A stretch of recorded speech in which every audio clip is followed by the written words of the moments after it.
It's official. California Democrats are moving forward with a major redistricting plan to redistrict the state of California in a mid-decade cycle. California Governor Gavin Newsom held a press conference today, and folks, he did not hold back. He did not hold back because here's the thing.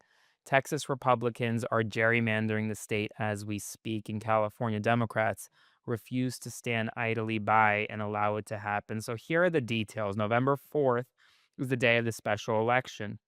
Between now and November 4th, it'll be a several $100 million campaign to try to get California residents to approve these new congressional maps. Now, the congressional maps will only impact the 2026 and 2028 and 2030 elections. After that, in 2030, as is every 10 years, a new census is done, as long as Donald Trump doesn't do a different one ahead of that. But typically, a census is done every 10 years, and then the maps will be drawn again via an independent redistricting commission, which is currently the process in place in California. But because Texas Republicans kind of threw that out the window and said, you know what, we're going to go forward and do a mid-decade redistricting and gerrymander the state and eliminate 5 Democratic-held seats. Governor Newsom had to do something on his end, so he's going to do the same, target 5 Republican-held seats in California. But here's the difference. The difference between what's happening in Texas and what's happening in California is that in Texas, those maps will pass as soon as potentially this month or next month. The California maps, it's going to take a lot longer and a lot harder to pass them because California residents, via majority vote in November on November 4th, have to vote to pass the maps. And if they reject them and they say, no, we don't want to redistrict, then those maps will not pass. And Texas Republicans will succeed in eliminating 5 Democratic held seats. And Democratic governors across the country, they're going to have to do something in response if they want to equalize that because California residents ultimately will be the ones to decide. And today we learned from Gene Wu, who's the leader of the House Democratic Caucus in Texas, that Texas Democrats are returning home, which means that they will no longer be breaking quorum, which means that during the second special session, which will be called any day now by Governor Greg Abbott, they will be able to pass their gerrymandered congressional maps. Yes, they're going to sue and they're going to fight it in the courts, but I don't want you to get your hopes up that this is a slam dunk in any way. Texas Democrats are going to give them quorum. Texas Republicans will pass those maps, which means it'll be up to California Democrats, New York Democrats, Illinois Democrats across the country, these governors, to step up and redistrict their states. Maryland may do that, but ultimately you have to find 5 Republican seats. Governor Newsom found them, but if the California residents reject it, they're going to have to find them elsewhere. Now, before I continue, please consider subscribing to support my work by clicking the button below or sending a one-time donation via Venmo to Aaron-Parnas. I was in Washington, D.C. today. I saw the National Guard deployed for the first time on the ground in Washington, D.C. by the National Mall. And tonight, I'm going to be in some of those more quote-unquote high crime areas to see where federal law enforcement are working with local law enforcement to potentially apprehend individuals and conduct checkpoints in the city. So today, Donald Trump repeated the false claim that crime in Washington, D.C. has been, quote, its worst it's ever been, claiming that it is tragic and an epidemic, despite the fact that the Justice Department data shows that the city is experiencing a 30-year low in violent crime.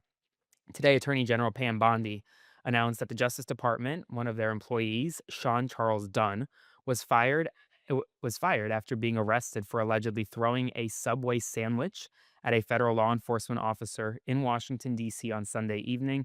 He yelled obscenities, calling them fascists, and was charged with a felony for throwing a Subway sandwich at a law enforcement officer. The felony is assault of a law enforcement officer. He now faces real prison time. And I will tell you this, the Trump administration is definitely going to try to make an example out of him, given the fact that they want to get as many headlines as possible here. So we'll see what happens. Meanwhile, DC Police Chief Pamela Smith issued an executive order allowing officers to notify ICE about undocumented immigrants encountered during traffic stops, marking a major shift from previous policy and enabling reports on individuals not charged with the crime. And Donald Trump praised this executive order, saying that it's a great step and predicting similar actions nationwide. Essentially, DC police will now be working with ICE to conduct ICE arrests. Meanwhile, Senator Lindsey Graham said that the White House will send him and Senator Katie Britt from Alabama a funding package to establish a quote DC security fund following discussions that they've allegedly had with President Trump, Attorney General Bondi, and their senior staff. In other news, Donald Trump cold called Norway's finance minister Jens Stoltenberg last month to discuss tariffs and express his desire for the Nobel Peace Prize. Stoltenberg confirmed the call focused on tariffs and economic cooperation, while noting several White House officials were present. Today in the White House, Donald Trump said, quote, Mexico does what we tell them to do, and Canada does what we tell them to do, referencing the fact that he thinks both Canada and Mexico listen to everything he says. Let's talk about some big news tomorrow. Tomorrow is the summit in Alaska, in Anchorage, Alaska, between Vladimir Putin and Donald Trump. This will be the first time Vladimir Putin steps foot on U.S. soil, meeting with a U.S. president since George Bush in 2007. It's the first time a Russian president even has come to the United States in years. This is not normal. And right now, Vladimir Putin has an arrest warrant out for his arrest through the International Criminal Court. He is a war criminal. He has conducted war crimes in Ukraine. And ahead of the summit, Donald Trump said that his main goal was to arrange a second meeting rather than to secure an immediate ceasefire. He previously said that if Putin refused to agree to a ceasefire at the summit, Russia would face severe consequences, but it seems as though he's walked back that claim, and preparations are underway. Senior Russian officials are already in Anchorage, Alaska.